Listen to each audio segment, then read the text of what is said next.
Hey everybody, so here's an unscripted video about my setup, my guitar setup for Alby bands. This is all the effects and the setup and the configurations that I use to get the sounds that I need for the songs that we do when we play live. But before I get started, please do me a big favor, follow us on alby.band. It will help us to get more interest from venues and other opportunities to perform. We would really appreciate your support, and I thank you in advance. All right, so this is the pedal board. Over here is actually Alby's pedal board, which is actually just a Bose VF500. But I'll stay out of that for a second. So what do I have here? Let's maybe start first things first. So I have a tuner and a wireless. I use a Lakato something. It's basically something you can find on Amazon. Super cheap wireless unit. I connect to my guitar. I connect to the tuner. The Polytune is really cool because it can actually tune all your strings at once. There you go. You can also do it once at a time. Great little pedal. And then let's go to my first pedal, which is the synthesizer. I use this a lot for adding pads, adding maybe a synth trumpet, or adding an organ like a Hammond B3 sound on top of my playing. I can sustain it on top while I'm playing rhythm. Really, really cool addition. It's a great synth. What I recommend with this synth is to actually print out all the settings. If you print out the settings, then you basically can mess around. It has a lot of options. The next thing that I use out of the synth is a classic Crybaby Wah. This is a very important pedal for me for actually getting a lot of the funk sounds.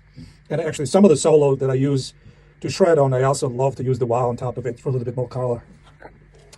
Out of the wah, the next pedal in is actually the coolest thing that I bought so far, which is a Boss NS1X. And the cool thing about this is it's just a lot more responsive. The other super cool thing about this pedal is that it has an effects loop, which means it can suppress the noise before and after your gain stage effects. And then let's go to the next piece, which is really the first thing on the chain, which is a Keeley Compressor Plus. It's fairly light, a little bit of compression. The gain is nearly at zero, or unity, or a little bit less, with a little bit of sustain and a little bit of brighter tone. It's super simple, it's on all the time, and it helps even out things and actually make things feel a little bit brighter and bubbly. You want to put that after the wah so it doesn't actually affect the wah sound. The next gain stage for me is the classic Tube Screamer TS9. This is everything for me. You can use it for crunchy rhythm, you can use it for solos, and you can stage it with other gain stages. So these are my settings. What you see here is how I configure and I remember my settings in case they've moved when I go to play live. Next in the chain is the Boss Super Overdrive SD1. This is also used in a variety of ways. It could be used for rhythm, get a little bit of crunchy rhythm in specific areas. I can also use it in conjunction with the TS9, and I get a whole lot more gain for this. Now, this is a Dane Electro Cool Cats. It emulates a Jimmy, and this is the first version before the pedal got discontinued because of lawsuits with, not Jimmy, Timmy, I meant to say. This actually replicates the Timmy pedal, which is a transparent overdrive.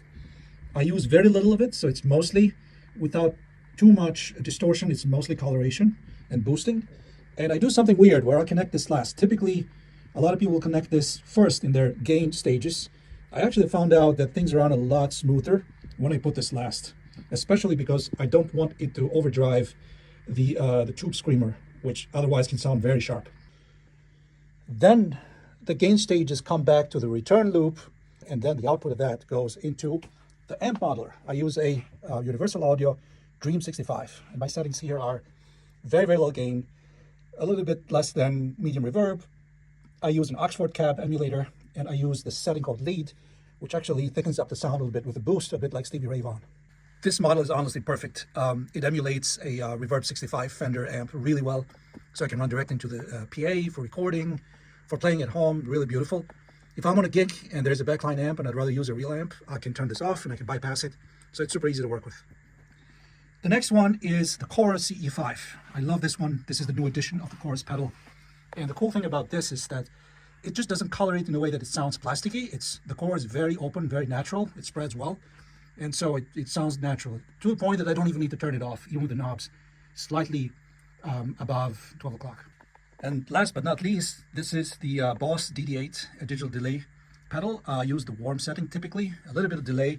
I also use a foot switch for tapping the tempo, which I typically change a lot. It's really a great pedal. It's not overwhelming. It keeps the delay still sort of focused, and it doesn't like wet out the sound too much. And it has a stereo output, which is really cool because I love to run things in stereo. If I'm running the gig that there's stereo PA, I just can get two DI boxes, If I have 2 amps, I can run both of these into different amps, or otherwise I can just use one mono amp.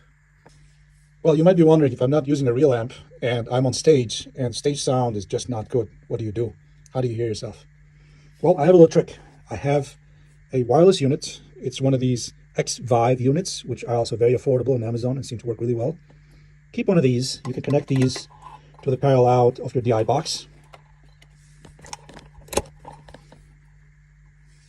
And now you've got your own monitor. You can connect this to just one side so you can hear from one ear, possibly two. It all depends on what kind of headphones you use, but at least now you get a direct sound from your own rig in case the stage sound is just not enough for you.